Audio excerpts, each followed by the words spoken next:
Assalamu alaikum rahmatullahi wa barakatuhu. Alhamdulillah bi nasta'inu ala umuri dunya wa din. Wassalatu wassalamu ala man la nabiyya ba'da ibn Abdullah Muhammadin sallallahu alaihi wasallam wa ala alihi wa ashabi ajma'in. Ishimwe n'ikuzo n'ibyo Uwiteka Allah subhanahu wa ta'ala utwiringira muri harakati z'ibyo dukenera mu buzima bw'isi ndetse n'idini. Amahoro n'imigisha by'Imana nibisakare kuri wa wundi nyuma ye nta yindi nomwa akamwe na Abdullah Muhammad sallallahu alaihi wasallam we nabiwe n'abamukurikiye ndetse n'abazamukurikira kugeza ku munsi w'imiruka. Dusoko natwe Allah subhanahu wa ta'ala ko yadushyira muri abo ngabo, Allahumma amin. Imibanire yacu ndetse n'abakozi bo mu rugo. Imibanire hagati yacu n'abakozi bo mu rugo ifite urwego ruhambaye mu Bisilamu. Kubishyurira ku gihe, kutabacyurira, kubababarira inshuro zigera kuri 70. Muri kumwe na Sheikh Yassini Rubavu nk'ibisanzwe. Allah subhanahu wa ta'ala bampera ibyiza. Abatubahiriza ibi twumva abakozi bagira gutya bakasuka inkari n'amaziranoki mu byo batekeye ba nyirabuja na basebuja. Ibyo twagiye tubyumva cyane. Muribuka mu myaka ishize ubwo bafataga umukozi w'umukobwa yarafite amacupa y'inkari yashize munsi y'igitanda. Ayo macupa y'inkari yiyashyiraga mu biryo bya sebuja na nyirabuja, iyo yajyaga guhisha yabanzaga gufata ibyo kurya akabakuraho ibyo ari buze kurya, ibisigaye agasukamo inkari akabigaburira nyirabuja, maze akumva ibyo byo kurya bifite impumuro itari nziza ariko nta byibazo cyangwa se ngo abitindeho. Baje gufata uyu mukozi ndetse n'itangazamakuru asubiza impamvu yabimuteraga ko ari uko yatekeraga ba nyirabuja ibyo kurya byiza ntibabimuherezeho kandi bakamufata nabi. Mu gihe umwimana Muhammad sallallahu alaihi wasallam yatwigishije ati ibyo muzajya murya aba ari byo muzajya muherezaho abakozi banyu, kuko ntabwo yabazi ko ari bo biryo ngo abigire nabi, abirukemo, abishyiremo amaziranoki, abishyiremo imihango. Reka dukomeze noneho kubyerekeye kubishyurira ku gihe. Inwimana Muhammad kola Rasulullah sallallahu alaihi wasallam aatul ajira ajrahu qabla ay yajfa urukuhu. Inwimana Muhammad sallallahu alaihi wasallam ati aatul ajira ajrahu qabla ay yajfa urukuhu. Sahihi Ibn Majah mu gitabo cye cy'igihumbi 1996. Inwimana Muhammad sallallahu alaihi wasallam ati hereza umukozi ukuri kwe, hereza umukozi ibihembo bye ukuri kwe cyangwa se umushahara wiwe mbere yuko icyuya cyuma cyangwa se mbere yuko gikama. Reka subiremo kugira ngo ubyumve. Abakozi batandukanye, abakora muri Oman, Dubai n'ahandi, izi voice note mujye muzumvisha basobuja n'abanyukobuja, kuko mukunda ku telefone mumbwira ngo umwarabu yabambuye amafaranga kandi abana iwanyu bakeneye kwiga. Wamenye ari muye groupe nimwikeke ko ashobora kuba ari mwewe, kuko mba muri groupe zibamo abanyamahanga benshi. Inwe Imana ati atul ajira ajro qabla ay yajfa urukoho. Mwishyure umukozi ibihembo byiwe, umushahara wiwe ukuri kwiwe qabla mbere yuko icyuya cye gikama cyangwa se cyuma. Iyi twabonye uko ari hadithi sahih Ibn Majah mu gitabo cye, akabari mu gitabo akabari hadithi 1996. Iki kintu cyo kwambura abakozi cyafashe intera ihanitse mu ngo nyinshi, aho usanga uhura n'umukozi agahita atangira kugutakira ibibazo bye uko abanye na nyirabuja ndetse na sebuja. Ati nibamwishyurira ku gihe ndetse banamwishyura bakayamwishyura ari igice atuzuye, cyangwa bakamara amezi 3 cyangwa amezi 6 batari bamwishyura. Nyamara mukoresha wowe ukora ibi, ukoresha umukozi, ntuzirikane ko ari byo Nyagasani yakuruhuye nko kwikoropera, kwimesera, kwitekera, kwikora amasuku ndetse n'ibindi bitandukanye. Ibyo byose akabereza umukozi kugira ngo agukorere. Aremera kuzamura mu ntera kugira umukozi amucisha bugufi kugira agukorere imirimo. Nimvuga abakozi bo muri Oman, ndavuga n'aba baboyi n'abayaya basanzwe ba mu ngo zacu, ubwo ndibuze gushyiramo n'abazamu, ndetse ndashyiramo abazamu ndetse n'abayaya bakora mu rugo ndetse n'ibindi bitandukanye. N'icyo umukozi adakora, usanga yatetse, yakorobye, yakubuye, yahanaguye mu nzu, yogeje abana ndetse n'ibindi bitandukanye, wowe ubwawe utakikorera nka bosi ku buryo utamufite ubuzima bwo bushobora kuba bwahangayika. Yagutereye ipasi ariko ibi byose nubereza agaciro, cyangwa se ngo unamushimire, umenyereye kumuhereza umushahara w'ukwezi gusa, nta kureba niba yanabikoze neza, kuko hari n'ababikora neza.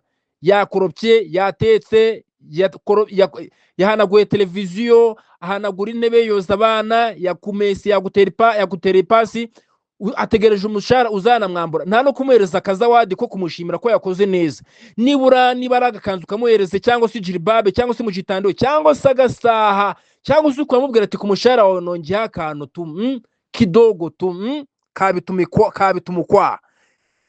Ubundi muri sunna y'intumwa Muhammadin sallallahu alaihi wasallam wakagombye gusangira nawe. Muri sunna y'intumwa Muhammad sallallahu alaihi wasallam wakagombye gusangira nawe. Muri sunna y'intumwa Muhammadin sallallahu alaihi wasallam wakagombye gusangira nawe. Ariko ubu ngubu siko bimeze. Ati ngisangira n'umukozi, ngisangira n'umukozi, ati yabatsuzuguye, wabutsuzuguye. Intumwa Imana yasangiraga n'abakozi bayo, kandi yagiraga abakozi barenze umwe mu rugo rwayo. Muri sunna abantu bagomba gusangira n'abakozi bawo ku meza kandi biyubashye. Abakozi biyubashye ku meza bagasangira inyama, mbese ukanamuhereza uburenganzira, kuko ni wowe ugufite mu biganza bye. Ashaka yakuroga, uburozi bukagenda bukwica gahoro gahoro. Mwe mumenyere ngo bwabo ni ngo buhita bwica umuntu ngo nka acide. Ashobora kuba gukubita ukamara n'imyaka 10 bukurimo bukumunga gahoro gahoro. No handi twabonye gusukamo inkari ndetse n'ibindi. Suna no gusangira ntabwo azigira, kubera muhereza uburenganzira. Tubonero n'ababandi basiga abakozi mu rugo, yaba musiza agasiga inza akayidanangira nta kumwizera, azamwizera ryari? Muhereza uburenganzira kuri stock y'imiceri, y'imyunyu n'amavuta, hose ayisange. Umuhereza uburenganzira agire hose, reka kumuheza, mwereka ko wamwizeye. Hadithi ni cye gihano cy'umuntu utishyura, ni cye gihano cy'umukoresha utishyura umukozi we ku gihe. Reka twinjire muri hadithi al-Qudusi twumve icyo Uwiteka Allah subhanahu wa ta'ala yabivuzeho. Ni hadithi yaturutse kwa Abi Hurairah radhiyallahu anhu an Nabi sallallahu alaihi wasallam qala Allah azza wa jalla thalathatun ana hasamahum yawm al-qiyamah. Hadithi yaturutse kwa Abi Hurairah avuga ko Imana Muhammad sallallahu alaihi wasallam yavuze ngo Allah muri hadithi al-Qudusi, Allah we yarivugiye ati abantu b'ibyiciro bitatu cyangwa se abantu bagera ku ngere eshatu. Imana iravuga iti aba bantu b'ingere eshatu ku munsi w'imperuka nzaba mpanganye nabo, ku munsi w'imperuka nzaba mpanganye nabo, tuzadufitanye intambara. Ngaho rero karanabaye, kumbi abantu bazafitanye intambara n'Imana. Allahu akbar. Abo bantu batatu bazabahanganye n'Imana, ubwo bazaba bameze gute? Reka turebe. Watangiye kugira religion n'amashortcut, reka twumve. Wa mbere ni rajulun ata bi thumma qadra'u. Wa mbere intumwa Imana ati ni umuntu utanga isezerano akanarahira mu izina ryanjye, wallahi nzagukorera ibi. Wa mbere ni umuntu utanga isezerano, Imana iti wa mbere ni utanga isezerano mu izina ryanjye, wallahi, ngo yarangiza agacukubira iryo sezerano ntaryubahirize. Ubundi yivuze ngo wallahi, Allah subhanahu wa ta'ala yohereza abamarayika bagera kuri 70 bakaza kureba icyo urahiriye. Wallahi, noneho bareba icyo urahiriye, tekereza noneho uraje uranabihakanye. Wa kabiri ni umuntu umeze gute? Warajulun ba'a hara fakala thamnahu. Wa kabiri ni umuntu ugurisha umuntu ufite ubwisanzure akarya amafaranga yamugurishije. Hari abantu muri no si Imana no mwuno mugi nijo nabohereje aka voice note mu rubuga. Yego, abantu bagurisha abandi, abagurisha abakobwa b'abandi n'abagore n'abasore bakajya kubagurisha, bakoresha akazi k'uburaya. Mwarabibonye, twabonye ko hari kuri Rabamba, twabonye nijoro ko hari restaurant runaka bajyaga bagurishamo abana b'abakobwa bakabasambanya. Nyamara umukobwa ku munsi akorera 40,000, nyamara buri munsi akorera 40,000, nyamara ku kwezi bakamuhemba ibyo 40,000 byonyine gusa, kandi akorera menshi. Abandi bakabatwara mu bihugu by'Abarabu ngo bagiye kubashakira akazi, kumbi babatwaye mu busambanyi.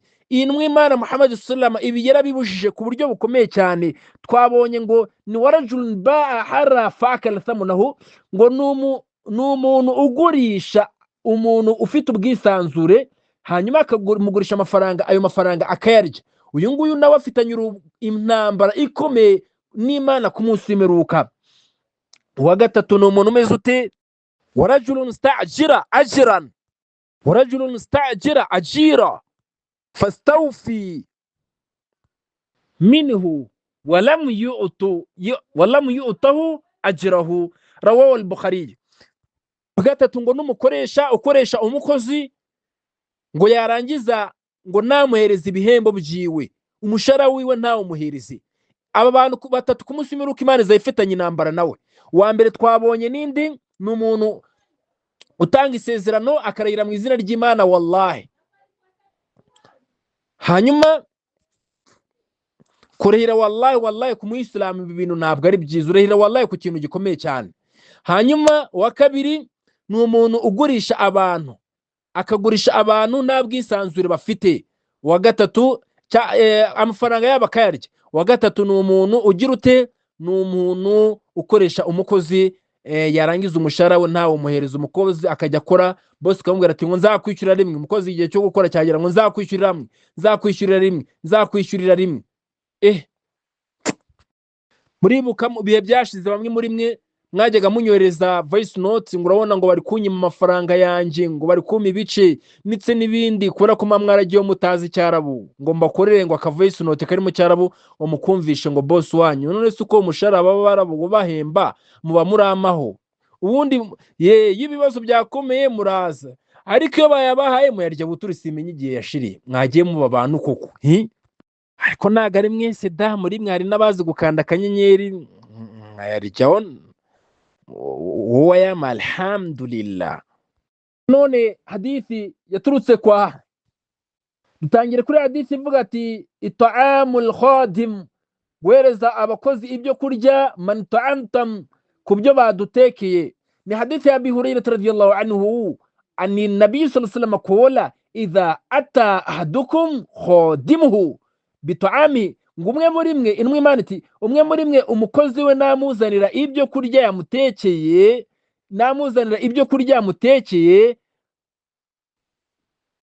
fa illam yajlisu mahun, ngo agashaka kuticarana nawe, ngo falyatana wiluhu akilatu, ngo ntashaka kwicarana nawe kugira ngo basangire.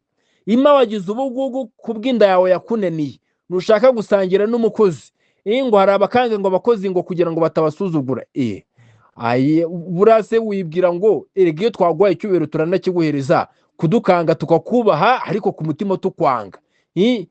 Twicare mu mutima kuko bidutegetse, twicare ku mubiri ariko mu mutima turahagaze, twagusuzuguye. Ubwo iyo udahari tubikora uko tubishaka. None se nujya mufata nabi, ndumukozi ukamfata nabi, ukajya mu kazi umwana nkajya mutera inkonji, azabikubwira siko utazi kuvuga. Uzabirya musangiro murete wenyine, nibeshya akanyitumaho yariye ayo magi ntayariyo, nzajya mutera inkonji. Nta soni. Ariko banza mbaye umukozi wo mu rugo nawe umugome. Imana indinde kuba umukozi wo mu rugo. Erega nabo ni abantu, no ni abantu. Ati rero intumwa y'Imana Muhammad sallallahu alayhi wasallam ati ngo igihe umukozi azamuzanira ibyo kurya, fa illam yujlisu mahu, nishimire kwisharana nawe ngo basangire, falyatanawiluhu akilatun aw akilatayn, ngo azamuhereze itongi rimwe kuri ibyo byiza yatetse, cyangwa se amatongi abiri, aw lukumatayn, cyangwa se itongi rimwe cyangwa se amatonga abiri. Fa innahu waliya harrahu wa ilajahu, ngo kubera ko ariwe wagotse anaruha abiteka. Nyine tekereza umuntu yafiritije inyama heruka umuhumuro ari kurya ibijumba nk'ibyo muri ya filime ngo yamugisha, nanjye nayibonye ngo yatekaga ibiryo byiza akarya ibijumba. Ngo tekereza umuntu yagutekeye inyama ari kurya ibijumba, uwo ntabwo ari njye, wabimaho cyangwa muzajye mutuma abantu babikuro kwaje. Hanyuma rero ntago byemewe, iyi ni imico mibi. Niwumva ni kuvuga izi nyigisho ngo nuko ni gushyiramo kublaga byo ni ibintu byanje, byo nta nubwo mwabinkuraho. ni inzoka ndwaye, ariko nimwumva ni kublaga ibintu ndi kuvuga basi mu bihereza ireme, amagambo yanjye yandekire, ariko imvugo urukumvamo kola Allah Ta'ala kola Rasul ubihereza agaciro. Ikinyuranyo cyo kudakora ibi ngibi n'ukuvana ku isi wumiwe, nutangira kurwara indwara zo mu nda za tifoide n'ibindi, bakamuriyemo imihango kubera ko kurya ibiryo bakamuriyemo imihango bakanarukamo n'ibikororwa n'ibindi, bari kugufiritiza agasose bari kugaciramo ibimwira, wowe ukagira ngo ni ka mayonnaise bashizemo. Shaule yako ihame riturutse kwa Abdullah ibn Umar radiyallahu anhu, aravuga ati جاء رجل إلى النبي صلى الله عليه وسلم فقال يا رسول الله كم عفو من الخادم. ihame riturutse kuri Abdullah mwene Umari, Imana imwishimire, yaravuze ati umugabo yaziye intumwa y'Imana Muhammad sallallahu maze aramubaza ati, uyu mugabo yaje ku ntumwa y'Imana Muhammad sallallahu aramubaza ati, yewe ntumwa y'Imana, ni incuro zingahe, ni kangahe ngomba kubabarira umukozi wanje? Umva uyu mugabo uri kubaza gutya, maze bajya babishyuza na twa teremusi bamenye. Iyo amenye itasi arayishyura bayimukata ku kwezi, kandi nawe arayimena, kandi uwo bamuyamukasi ntiyabyishimira. Yibeshye gatwika ikibabi cyangwa se karovati y'abandi ayitera ipasi, barayamukata bakanamwirukana. Hari nubwo bamwirukana bamuhaye itike gusa batamwishyuye n'umushara. None uyu mugabo kuri ino hadithi ari kuvuga ngomba kubabariwe, ariko reka ntacyo, reka tuyisome ko wenda bahinduka. Kuri hadithi turutse kwa Abdullah ibn Umar radiyallahu anhu, aravuga ati jaa rajulun ila nabiy sallallahu alayhi wasallam faqala ya rasulallah kam afu min al-khadim. Umugabo yaje ku ntumwa y'Imana Muhammad sallallahu alayhi wasallam ati arangije abaza intumwa y'Imana ati, yewe ntumwa y'Imana, ni kangahe, ni incuro zingahe ngomba kubabarira umukozi wanjye? Ubwo ni ku munsi cyangwa reka turebe. Maze intumwa y'Imana Muhammad sallallahu alayhi wasallam فصمت عنه رسول الله ماذا إنما فصمت عنه رسول الله صلى الله عليه وسلم ثم قال يا رسول الله كم عفو عن الخادم. ubwo yabazaga intumwa y'Imana ati ni kangahe ngomba kubabarira umukozi wanje, intumwa y'Imana yaricecekeye, fasomat iricecekera pe iryumaho. Wa mugabo akomeza kureba intumwa y'Imana Muhammad sallam, harongera arayibaza ati bwa kabiri, ya Rasulallah kama afu anil khadim, ye ntumwa y'Imana, ni kangahe ngomba kubabarira umukozi wanje? Faqala intumwa y'Imana ati kulla yawmin 70 marra, ati buri munsi ku munsi ugomba kumubarira incuro zigera kuri 70. Inna lillahi wa inna ilayhi raji'un. Abakozi umunsi none mukanda kanyenyeri rwose ahanga ndabarimiye kwino hadithi nyabazaniye, mukanda kanyenyeri mbone kuri mobile money yanjye, you have received zibyiganira kuri telefone yanjye, mukanda utunyenyeri ubugugu kwisha. Intumwa y'Imana ati buri munsi uzajya ubabarira umukozi wawe incuro 70. Ese ni wababarira umukozi wawe incuro 70 bita umugore wawe wamubarira bingana iki? Cyangwa se umwana wawe gukata umukozi umushahara ngo yamenye teremusi, wose ntiwayimena, wowe ntiwayimena, ngo sinzi ngo imodoka arayikoboye, amarangi yashize ku buryo utajya gushyira irindi rangi, ariko nyagasani. Bityo bagaragu w'Iteka subhanahu wa ta'ala, intumwa y'Imana Muhammad sallallahu alayhi wasallam yatubwiye ko abakozi bacu yabadushize munsi y'inshingano zacu. Abakozi bacu intumwa y'Imana yabashyize munsi y'inshingano zacu. Tujye tubaha ku byo twariye byose babiboneho. Yere guheruka uri kurya ari kumva uri guhekenya ifiliti wataziriyeho, aheruke uri kurya udushaza n'urunyorwe warimo kurya kawunga aho hirya, nta soni wagisambo we. Tunabambike n'ibyo twambaye, wallahi uqsimul azim, buriya umukozi w'umufata neza nawe n'umuntu arabimenya. Intumwa y'Imana iti tujye tubahereza ku byo twariyeho, tubambike no ku byo twambayeho. Ntago ari intege kuba wagurira abana bawe imyambaro n'umukozi ukamugura nubwo yaba ari mukuru. Ese kari agashara k'ibihumbi 50 nakaguramo umwambaro ngo yambare, azazigama iki? Kandi ntacyo bitwaye urukwinjiza, Allah yamucishije bugufi, ari kugukorera. Mugurira akagira ibabe n'agakanzu, umukozi yakoze neza, tujyane hariya, tujyane muri byaduka ryo kwa Sheikh Yassini, ujye gufatamo ikanzu, ufatemo ikanzu, ufatemo inkweto, uri gukora neza, umukozi none azajya akora akazi nkake. Urumva? muramenye hevaru muramenye abakozi ntimukabacyurire ibyo mwabakoreye n'imbabazi mwabahaye n'ibyo mwabahaye hevaru mugendere kure ntimukabarakaze nko kuba yamena isahani cyangwa igikombe ukamutuka ngo arabikoboye wowe ibyo ngibyo ntabwo wabikora none ni umuntu aba yakoze imirimo myinshi yavunitse reka kumucyura ngo amenye igikombe cyangwa se ngo amenye isahani ukamukata umushahara ndetse ukanamwirukana ngo kubera ko ibyo byabaye reka kwishyiragira karakage gira umutima abantu ajya unatekereza nawe ibintu ibyo gukora uba wabitekerejeho izo stress zawe bakuye mu bindi ntukazitura umukozi hari umukoresha boss amara gutera umugabo watera urushyi umujinya akawutura umukozi ntawe utura abana mukanya n'inda ahantu hari abantu babiri umwe afite ikibazo cy'umutima noneho mugenzi we barabulaga wawundi ufite ikibazo cy'umutima arangije akawo amubwiza ukuri ebana